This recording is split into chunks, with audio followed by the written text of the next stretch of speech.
and Gabby Williams were slow to get up after a collision underneath the basket. Here's what happened. Oh, that is a major collision for the two of them. They both knock heads. It took them both some time to get to their feet. Lexie Hull took such a brutal head-to-head collision that fans were certain her night was finished. Yet just minutes later, she was back on the court, forehead swollen, fighting for rebounds as if nothing had happened. That single act of toughness told you everything about this Indiana Fever team. They walked into Nike's big Caitlin Clark celebration night without Caitlin, without half their guards, and still walked out with a season-sweeping win over the Seattle Storm. So, how did Hull, Aaliyah Boston, Odyssey Sims, and Kelsey Mitchell flip the entire Fever narrative in just one night? And what did Aaliyah Boston reveal after the game that has the whole locker room fired up? If you support the Fever, then comment, "I've got the Fever." Let's go. First home game, got a dub, let's get it. Big dub. Let's go. Fever dub, bow. Woo, dubs. It's giving. Indiana's struggles began well before the opening tip. Caitlin Clark remained sidelined with the groin injury that had kept her out since mid-July. Joining her on the unavailable list were Sophie Cunningham, Ari McDonald, and Sydney Colson, all dealing with season-ending injuries. Meanwhile, Chloe BBY continued to manage lingering knee discomfort that left the Fever without most of their guard rotation, forcing the bench to stretch thin and the starters to log heavy minutes on a crucial night. He's been the one that's been most affected by all of our injuries. You know, all of the point guards that know how to get her the ball and how they get it to her. And it's not just getting her the ball, it's where you get it to her. You know, getting it to her on time, on target, you know, thinking one pass ahead, you know, all that matters. And I thought today, her aggressiveness with the ball in her hands to the rim, getting into defenders, playing low to high instead of high to low. When she plays like that, you know, there's nobody that can stop her. And, you know, she set the tone for us, really on both ends. You know, she had the NECA assignment as well and set the tone for us on both ends. And, you know, she was terrific. The timing couldn't have been worse. Indiana had dropped 4 of their last 5 games, slipping dangerously close to the edge of the playoff picture. They entered the matchup with a 19-18 record, clinging to the 8th and final postseason spot, while Seattle sat just ahead in 6th. Every possession carried enormous weight, not only to avoid another losing streak but to climb upward in a standings race separated by just a single win. For both players and fans, the urgency was impossible to ignore. Aaliyah, this is a string of games, beginning of a string of games against the teams you're competing for a playoff spot against. Did this game feel more important in that regard? And I guess how big was it to get a win in this one? Yeah, I mean, going into this game, we talked about that this was going to be a big game for us, considering the standings where Seattle was. But, you know, going into the West Coast trip, I mean, right now we're just going to be focused on LA. That's kind of been our motto this entire season, is just focus on the game ahead of you, be where your feet are. And so starting tomorrow, we're going to be looking at LA. But, I mean, this next string of games definitely important for us, but we got to take it one game at a time. And yet, before the opening tip, the atmosphere inside Gainbridge Fieldhouse told a completely different story. Caitlin Clark's new Nike logo reveal had transformed the arena into an off-court celebration. Banners draped across railings, promotional shirts flooding the stands, and fans lining up for selfies against branded backdrops. It was a night carefully built around Clark's superstardom, her influence as both a player and a cultural icon. But the irony was striking. Clark herself sat on the sidelines, watching from courtside as her teammates fought to keep the playoff push alive. Feels good. Got the pants, got the charms, necklace, zipper, everything. On the floor, the adjustment was massive. Without Clark's outside shooting to stretch the defense and without several veteran ball handlers to steady the offense, Indiana was forced to rely heavily on inside scoring and rebounding just to stay afloat. Seattle, with its veteran core still pushing to lock down playoff positioning, looked like the kind of opponent ready to exploit Indiana's short rotation. Inside Gainbridge Fieldhouse, few expected anything more than a hard-fought battle at best. It's special. I mean, you know, there's very few people who get the opportunity to say that they have a logo and to make the impact that she makes, not just, I think, in the sport, but globally, just by being who she is. She's a connector. She brings people together. And, I think for us to be a part of that, and whether it's, as simple as being able to celebrate all of these things with her, or, as much as walking out into the arena and seeing the whiteout on the chairs out there, it's really cool. And it's really special and shoot, I'm talking about it right now, and just feeling the intense gratitude for me personally, being in women's basketball, to be able to be a part of this moment, and to celebrate with her. Still, the Fever players carried themselves with a different kind of energy. Instead of letting the injuries or the off-court celebrations define the night, they treated it as a test of toughness. Every defensive rotation looked sharper.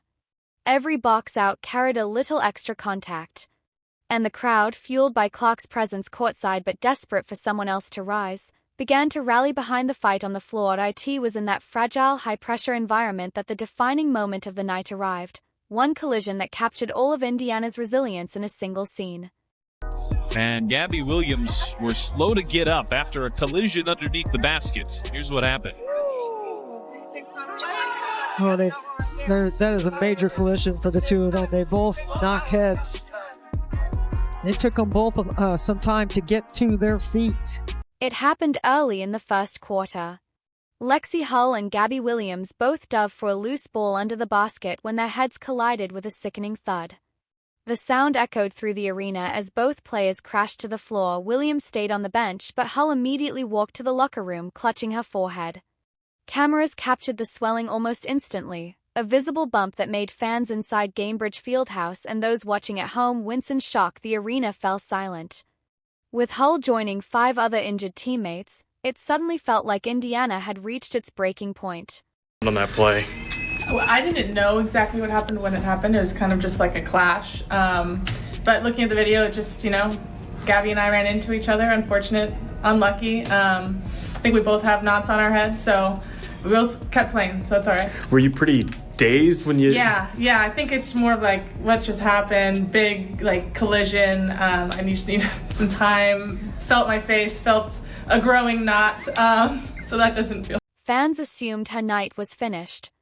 After all, nobody takes a hit like that and returns in the same game, especially with a knot on the forehead growing by the minute. But here's the thing, Hull isn't a flashy scorer. On a depleted Indiana roster, though, her effort is non-negotiable. She defends the opponent's best guards, dives for every 50-50th ball, and brings the energy that ties the team together. Without her, Indiana would have been even more vulnerable on the perimeter. Everyone inside the building knew it. The collective thought was simple: if she's out, how do they possibly survive? Storm basketball. Deliver starters: Kelsey Mitchell, Lexie Hull. Second to the floor. Minutes ticked away, then almost out of nowhere, Hull reappeared and checked back in. The swelling on her forehead was obvious, yet she stepped onto the floor with the same intensity as before. Her very first possession said it all. She dove straight to the floor for a loose ball, acting as if nothing had happened. The crowd erupted, rising to its feet in thunderous applause. What looked like the end of her night instead became the spark of the game. Hull later admitted she felt disoriented right after the collision, yet she still logged heavy minutes. She even joked afterward that everyone kept telling her she looked beautiful, even with the giant lump on her head. Getting back on the bench, was everybody just kind of staring at your forehead directly? And... I knew, yeah. Everyone's like, you look beautiful. I'm like, I know I look insane. But it honestly looks better now than it did when it first happened, so hopefully this goes down quick. Did you glance up at the video board to see it? Did you get a look at it? No, I could see it looking out. I could see it just from my own eyes. So I didn't need to look anywhere. I knew it was going to be big. No way. So it's in your peripheral vision? Yes. It was literally sticking out. I mean, it's still big right here, but it was bigger and I could see it. So they brought it down a little. Your teammates, your coach, the GM, everybody's just kind of talking about your toughness, I guess. So there's not really a good way to ask that question, but if you could just talk to me about that toughness and where that comes from. I mean, if I can play, if I feel like I can play, whether or not I look good or not isn't the problem. So, I think for me, it's just the team is the most important thing, getting wins the most important thing, and if I can contribute in any way I can, that's what I'm going to do. So if it's playing a little injured, playing a little hurt, that is what it is.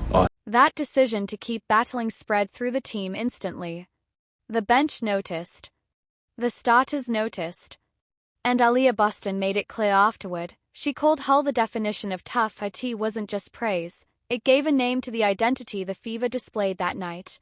Lexie Hull gets hit in the head there at the beginning of the game, comes back in. If you could just speak to her toughness and what it meant seeing her fight through what sure was not very pleasant. I feel like Lexie's the definition of tough. Yes. I think when you just think of her as a player, the way that she hustles, she likes to get loose balls, extra offensive possessions.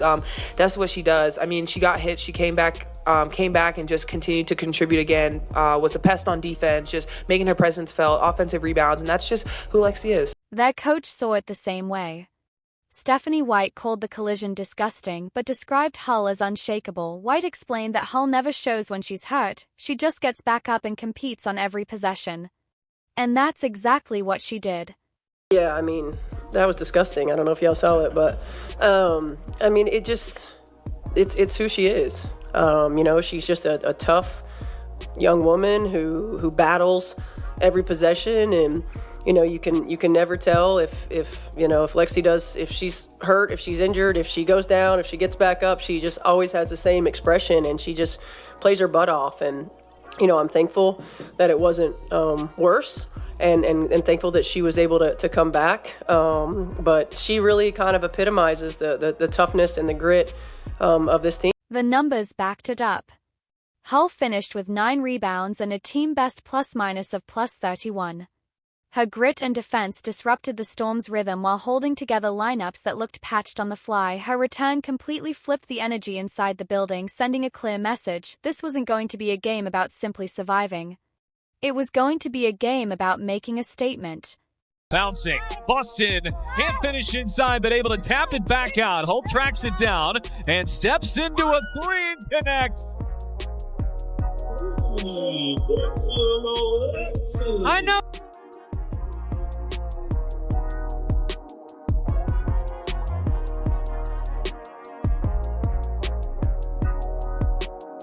With the guard rotation so thin, Indiana shifted everything inside, and Aaliyah Boston made sure Seattle felt it on every possession. She poured in 27 points, grabbed 9 rebounds, and punished anyone who tried to get in her way. You could see it clearly, establishing deep position, carving out space with her body, and finishing with the kind of force that demanded double teams, yet still left the Storm helpless. When a star fully embraces the responsibility of carrying an offense, the energy changes. And on this night, Boston owned the paint like it was hers alone. And good hands there by Aaliyah. Boston just wrestles it away from Agumake, and here is Mitchell. Usually you'd have a 2-for-1 right here if you had Caitlin Clark on the floor, but without Caitlin Clark, you really need to get a good look. They do get a good look, and it's Boston to Mitchell. Here is Boston going at the rookie. Boston using her strength to get to the rim. That 1-4 dribble puts the shot blocker inside the cylinder of the... Seattle simply had no answer. By halftime, it was clear just how overwhelmed their front court had become. Indiana dominated the glass 42-21, a margin almost unheard of at this level. Every missed shot seemed to fall into Boston's hands, and with second chance points piling up, the Storm could never find their rhythm. Their guards tried to drive but ran into traffic, and when nothing opened up beyond the arc, frustration began to spill over. It felt like a one-sided battle in the paint, with Boston dictating the flow on both ends of the floor. It's just a really good job. That's what I'm talking about. An extra dribble to get Malanga inside the cylinder of the rim. It's been a strong start to the third quarter here for Indiana. An 11-point lead has grown to 16, and Boston adding to it, and 1 and a foul. Screen and roll, and a good steal. I say. But she wasn't doing it alone. Odyssey Sims rose to the moment, playing like a veteran who had lived on this stage for years. She poured in 22 points, attacking off the dribble, pushing the tempo in transition, and hitting the shot that sent the arena into chaos. A deep 3 from the logo, dropping clean through the net. That single moment was more than just 3 points. It was Sims declaring that this depleted Fever team would not back down. For someone signed late in the season, she looked not only comfortable but fearless, and her pace ignited everyone else on the floor. Aaliyah Boston and Ezzy Magbagor in the center jump circle. We are underway from Indianapolis. Odyssey Sims tracks down the jump ball and lays it in. Here is Sims, one of those newcomers, slicing through the defense and gets to the rim. I love the vertical game of the Fever right now. In this building, 2007, finished third all-time points scored. IHSA basketball history on the girls' side as Odyssey Sims knocks down a three. Kelsey Mitchell brought her usual steady scoring, adding 21 points that stretched Seattle's defense and prevented them from focusing solely on Boston. Even without Clark to space the floor, Mitchell's outside shooting kept Indiana's offense balanced. Whenever the Storm threatened to close the gap or hinted at a run, Mitchell delivered the answer. Her consistency proved that the Fever still had perimeter firepower. Together, the trio of Boston, Sims, and Mitchell gave Indiana an identity that looked nothing like desperation. It looked dominant.